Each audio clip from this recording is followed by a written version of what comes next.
Menokasa Sisi and the New Patriotic Party is getting ready for their next month, January 31st, a year flag bearer race. Now, Menokasa, Kamia Kwese Ken has inched closer to Bawumia. Menokasa, the race was one Bawumia against them. Sisi and the race is Agyapong versus Bawumia because Ken's numbers within these particular few weeks, a double, and even grassroots crowd now people are saying that they'll vote for Ken.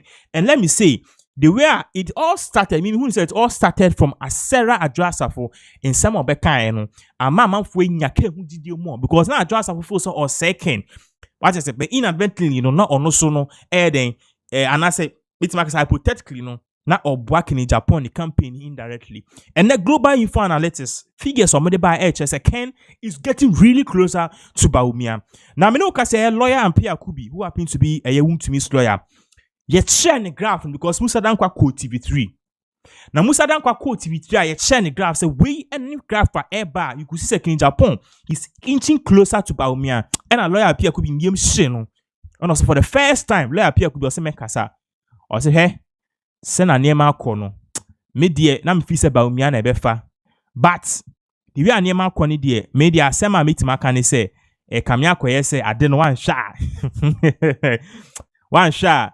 I say, Papa be a friend in Japan, a bit me win. Well, say, King Japan po enti me win ya. I won't be surprised if a candidate a minimum ebefa. Say, a candidate a unim nebefa, any unim nebefa dia, and we are talking about Kennedy a compre kwenye de Agyapong. Inti yenko ti a lawyer appear kubi in sema or the two on how right now no do of Felisa King Agyapong, sorry, Bawumia, and nebefa the one touch. But looking at the way things are going in the the race is not just a one-man race again, a two-man race, either Bawumia or Agyapong, perhaps Brian Agyapong.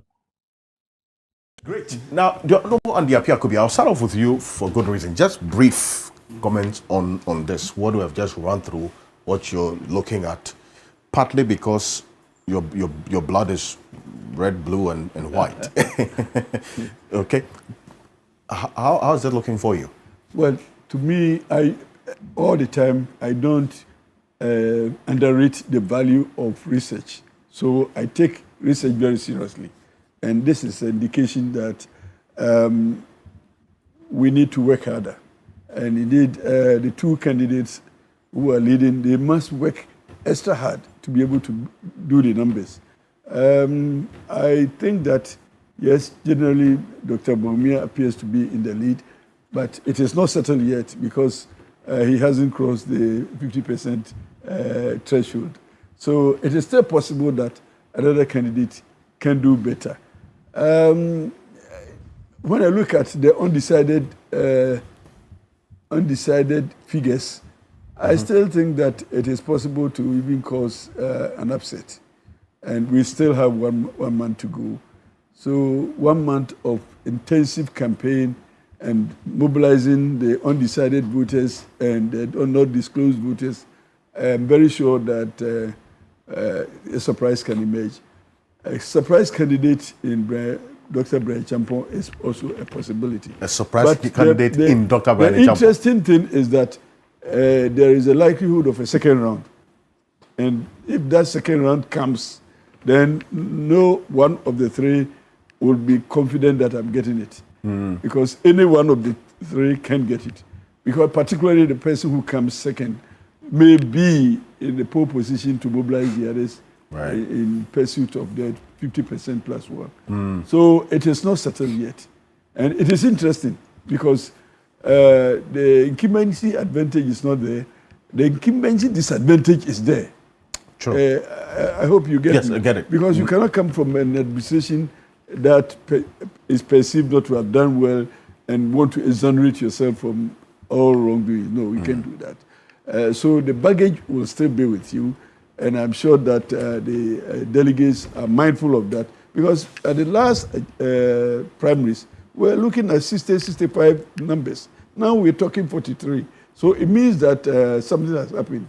And 1 month of political time is not easy time. So I'm sure that something drastic can happen and the dynamics might change. And you say you see a surprise candidate? I see a surprise candidate because most of the people who cannot disclose and most of the people who are undecided, I am very sure that those who are not disclosing, because I am from Dr. Brian Champon's camp, and I'm sure based on our profiling, which is not the results of the survey, I'm sure most of the undecided are with Dr. Brian Champon. So let's assume that he becomes second or third. Yeah. He will become the decider.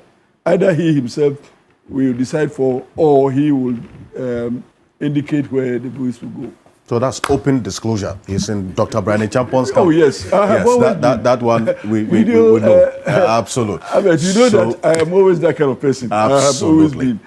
All of them have called me, and I have indicated to all of them that I support Dr. Brian Champon. And this is not a secret. Everybody knows that. Perfect.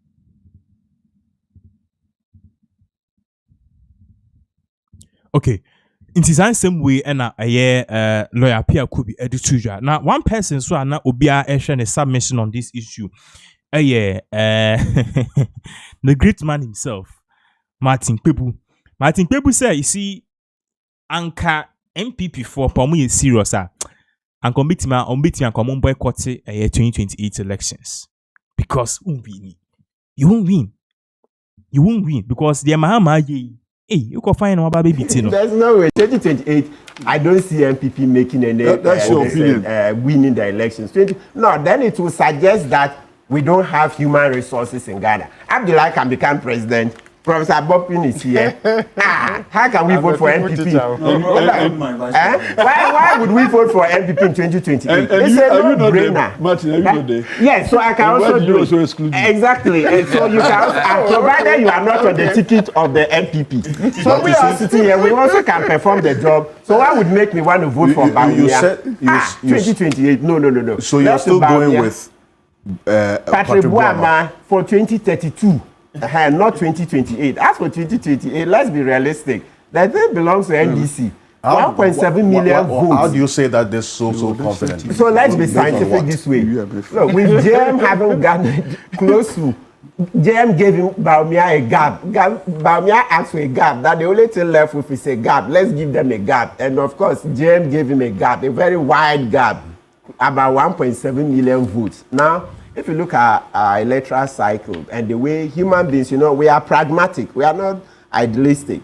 So in 4 years, unless the NDC government loots us far more than MPP looted, there's no chance that we'll vote MPP back in 4 years. No, unless the NDC loots well beyond Agyapong's statement that MPP was looting like there was no tomorrow. So maybe they should be looting like there's no tomorrow to the highest degree, super looting. Would that not be concerning that, we go into an election and our only measure of who is going to lead us is who has looted less? Yes, because that's common sense. Because look, Mr. Okanse, every government comes and will do some programs in agric. Right? Every government, like in the previous regime, they tried their planting for food and jobs, except that it wasn't revolutionary enough, like what this current administration is doing with Nkokon Kitinkiti. That's a Feed Ghana project. Feed Ghana, the research agenda, right? So the previous government wasn't as daring, wasn't as bold, wasn't as revolutionary as this current government, right? Go to education. The current government is these continuing. policies have just started. Yeah, They right. have just started. Yes, but this time, JM knows that if he dare not fail, he himself knows that, no, there's no space for failure. So it must only be a win, right? So you look at the sense of urgency, the vigor, etc. You see that this administration is far more purpose than Akufo-Addo. Akufo-Addo came in with free SHS. But free SHS, yes, and I'm a lifelong ambassador of free SHS. It's laudable, but it wasn't far-reaching enough. Agriculture was a low-hanging fruit where they were supposed to ramp up. And actually, that was the message he brought. And that's one of the reasons I voted for him, that they were going to ramp up a revolutionary agriculture that would deliver jobs and jobs and jobs. And then they did the opposite, right? Yes, so, so the whole thing is that when we say the one who loots far less will be the one to win, it makes sense. In other words, that's the one who keeps the public purse. In Akufo-Addo's regime, We lost the public purse. It ended up in his pocket, he and his family.